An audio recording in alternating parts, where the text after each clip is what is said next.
वस्तु अनेकांतात्मक है और एक द्रव्य अनेकांतात्मक है, एक गुण भी अनेकांतात्मक है और एक पर्याय भी अनेकांतात्मक। अमृतचंद स्वामी ने लिखा, विश्व में सब अनेकांतात्मक है, अगर अनेकांत आत्मक न हो तो एक वस्तु ही अनेकात्मक या सर्वात्मक हो जाएगी। अत्यंत भाव का भाव हो तो सर्वात्मक सिद्ध कर दे, लेकिन एक वस्तु अनेक प्रकार की अनेक न हो, अनेकांतात्मक न हो तो सर्व प्रकार की हो जाएगी। जैसे बोलो एक सोना है, सोना ही पीतल हो जाए, सोना ही तांबा हो जाए, सोना ही लोहा हो जाए, सोना ही धातु हो जाए, सोना ही लिक्विड हो जाए, सोना ही पानी बन जाए, तो क्या होगा? सोना क्या रहेगा? सोना सोना ही है, पीतल तांबा नहीं है, उसकी लक्षण अलग। जीव जीव है, जीव उद्गर्भ नहीं है, धर्म नहीं है, अधर्म नहीं है, आकाश नहीं है, काल नहीं है। और जीव एक जीव अन्य जीव रूप नहीं, अनेकांतात्मक है।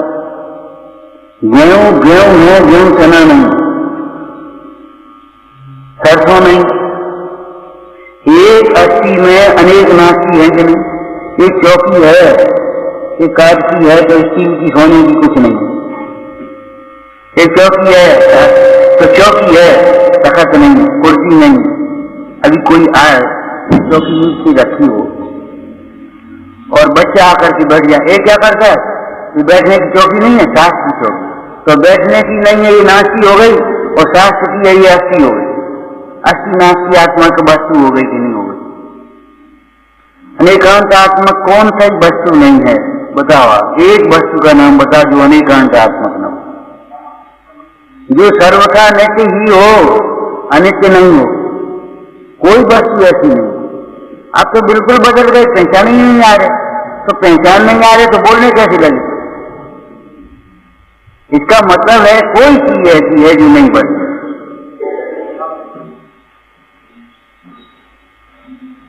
एक लड़के लड़की का विवाह हुआ, अब उस समय की उम्र, उस समय की फोटो, उस समय की देश देश अलग प्रकार की। अब बुढ़ापा आ गया, अब न तो लड़की ये कहेगी हम तुम्हें अपना पति नहीं मानेंगे, और न वो कहेगी हम अपना पति नहीं मानेंगे। एक ही नाम रहेगा, एक ही अवस्था रहेगी, एक ही गति रहेगी, बदलते हुए भी नहीं बदलेगी। और न बदलते हुए भी बदल जाएगी। आप सोचो, यही शकल बनी है नहीं बनी जाएगी, यही अकल बनी रहे नहीं बनी जाएगी। भक्त प्रमोद में गान के प्रसंग में एक सुंदर चर्चा की। कवि ने बादलों का दृष्टांत दिया। बादलों की घटाहट छाई है, हवा का वेग चल रहा है, तो वो छोटे छोटे टुकड़े हो जाते हैं ना ऐसे ही। और उस समय पानी बरसने की आस कर रहा है किसान कि पानी बरस जाए तो काम बन जाए। तो कवि कहता है, हे बादलो, अभी चातक ऊपर को मुंह लगाए देख रहे हैं, अभी किसान आस कर रहा है, अभी बरस जाओ, और नहीं तो हवा का एक झोंका आएगा तो उड़ जाओ। कहीं कहीं बरस जाओ, क्या मतलब निकलेगा? अभी कुछ उपकार कर लो। नीच शतक में लिखा, भैया जो अधिकार पाकर के उपकार नहीं करते वे धिक्कार के पास हो जाते। अधिकार पाकर के जो उपकार नहीं करते हैं तो धिक्कार के पास हो ही जाते हैं। अरे सब बेकार आदमी, कुछ नहीं, कोई मतलब नहीं। और जो जिसका उपकार करता है वह उसके द्वारा उपकृत हुआ जी उसका उपकार करता है। तो विचार करो, कौन सी वस्तु अनेकांतात्मक नहीं है? घी घी है, तेल नहीं है। मिश्री मिश्री है, नमक नहीं है। और केवल नमक ही नहीं है, ऐसा नहीं, मिर्ची भी नहीं है, नींबू भी नहीं है। उस मिश्री से अगर आप चाहो खटाई का काम नहीं ले सकते। आंख आंख है, आंख कान नहीं है। आंख ठीक है और कान में अगर जरा परेशानी आ जाए तो आंख से देखने का काम करो, सुनने का काम तो नहीं, आंख से ही कर लो, नहीं कर पाओ। आंख आंख है, कान नहीं, हाथ हाथ है, पैर नहीं, तो लेसी का नाम तो अनेक नाम। वस्तु में रहने वाले परस्पर विरोधी दो धर्मों का एक साथ प्रकट रहना ये अनेकांतात्मक है। कौन सी वस्तु ऐसी है जो नित्य है, अनित्य नहीं? वस्तु का अनित्य धर्म भी उस वस्तु में नित्य रूप से रहता है, हमेशा रहना। इसी सिद्धांत को सिद्ध करने के लिए जैन दर्शन में स्यादवाद क्या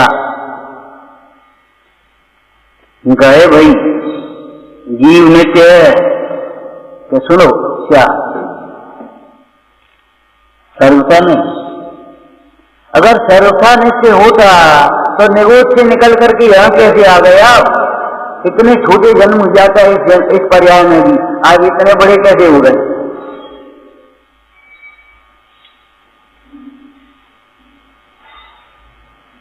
इतना बड़ा जन्म तो नहीं दिया तुमने, अब इतने बड़े कैसे हो गए?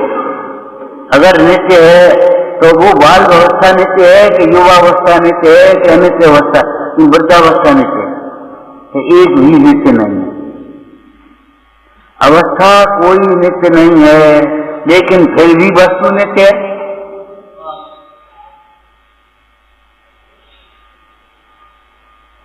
समझदार जी की गाथा में से बोलो, ठीक है।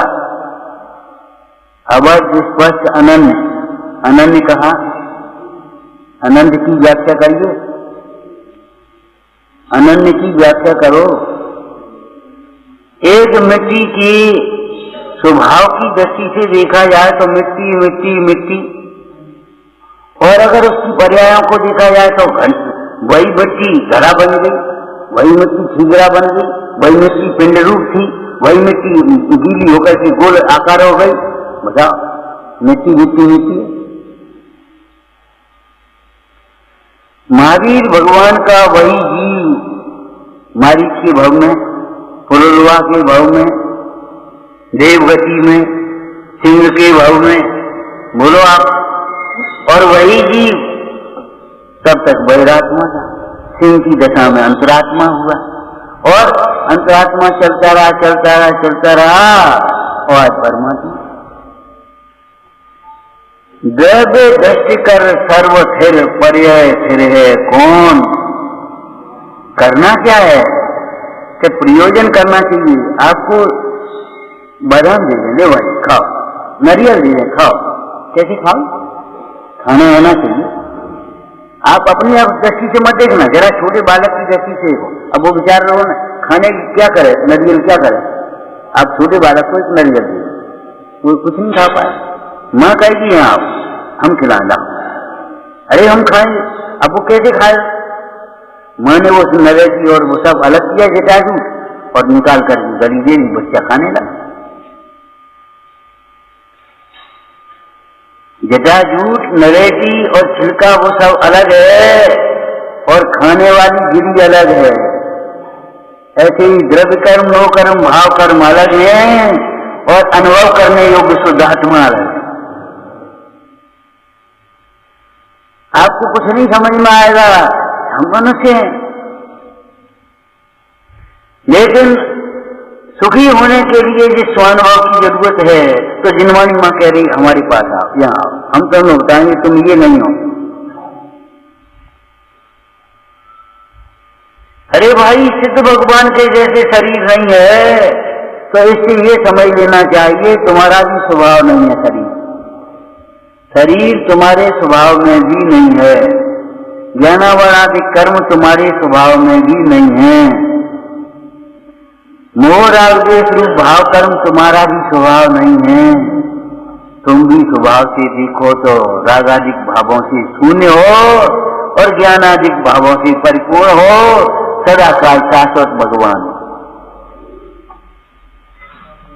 लगता तो है ही, कि लगने यही तो भूल है, बस यही पहले कहा था आपको याद हो, मिथ्या दर्शन होता है, मिथ्या ज्ञान होता है, मिथ्या चारित्र होता है।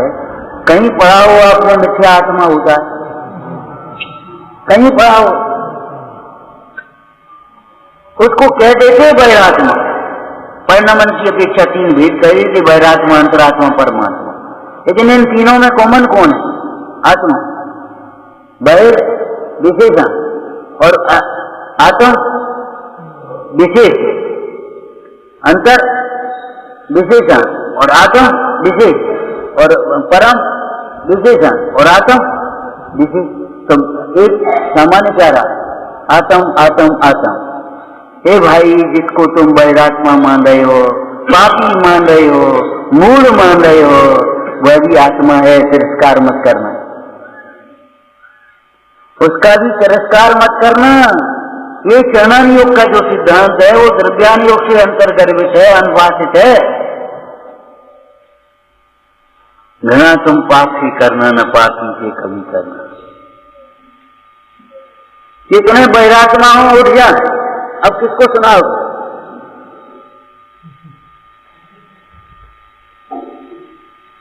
हे भैया, तुम वैरात्मा माने बैठे हो, तुम आत्मा हो। आत्मा समझो, वैरात्मा नहीं हो।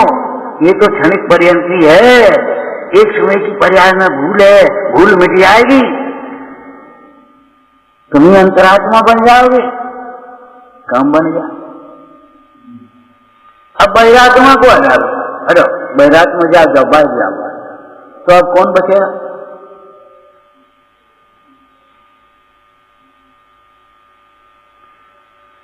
विश्व में सब अनेकांत आत्मक है, आत्मा भी अनेकांत आत्मक है, ये धर्म भी अनेकांत आत्मक है। अरे धर्म ही अनेकांत आत्मक नहीं है, धर्म भी अनेकांत आत्मक है। धर्मी आत्मा तो अनेकांत आत्मक है ही, लेकिन ये धर्म भी अनेकांत आत्मक है। जिस धर्म को हम साम्य भाव कह देते हैं, सामान्य से विवक्षा भेद से रहित, उसका नाम साम्य भाव। विवक्षा भेद से रहित सामान्य की अपेक्षा कह देती साम्य भाव, वितराग भाव। उस धर्म के अनेक भेद कैसे अपेक्षा से कहे जाते हैं? उसमें अनेक धर्मों का रूप है। धर्मांग, धर्मांग कहे ना, जैसे अष्टांग शरीर है ना ये, और एक ही धारा बह रही है उसमें भीतर से बाहर। यहाँ कोई ऐसे करे तो भी दर्द आपको, और यहाँ ऐसे खेचे तो भी दर्द आपको। क्यों? यहाँ से नक्शे लेकर के शिक्षक जानने देखने वाला एक अमूर्तिक आत्मा है। असंख्यात प्रदेश है, फिर भी अखंड है। असंख्यात प्रदेश होते हुए ही कोई असंख्यात भेद नहीं है। आप लोग नारा लगा दीजिए कभी कभी, हम सब एक हैं। कितना अगर अर्थ किया जाए शब्द अर्थ सीधा सीधा बिना समझे हुए, तो हम सब बहुवचन हो गया कि एक वचन, और हम सब एक है। क्यों भाई? हम सब एक हैं, तो ये बताओ, तुम्हारे इधर हो हमारे इधर होना चाहिए, और हमें भूख लगे तो तुम्हें भूख लगना चाहिए। तुम्हें दुख हो तो हमें भी दुख होना चाहिए। तो श्यार किसी अपेक्षा से एक, क्या हम सब एक हैं? किसी अपेक्षा, किस अपेक्षा एक हैं? जीवत्व की दृष्टि से देखा जाए तो हम सब जीव हैं, ठीक है। भव्यत्व की अपेक्षा देखें तो हम सब भव्य हैं। आत्मार्थी की अपेक्षा देखा जाए तो हम सब आत्मार्थी हैं। मुमुक्षु की अपेक्षा देखा जाए तो हम मुमुक्षु हैं। श्रावक की अपेक्षा देखा जाए तो हम श्रावक हैं। हम सब श्रावक हैं, ऐसा नहीं है।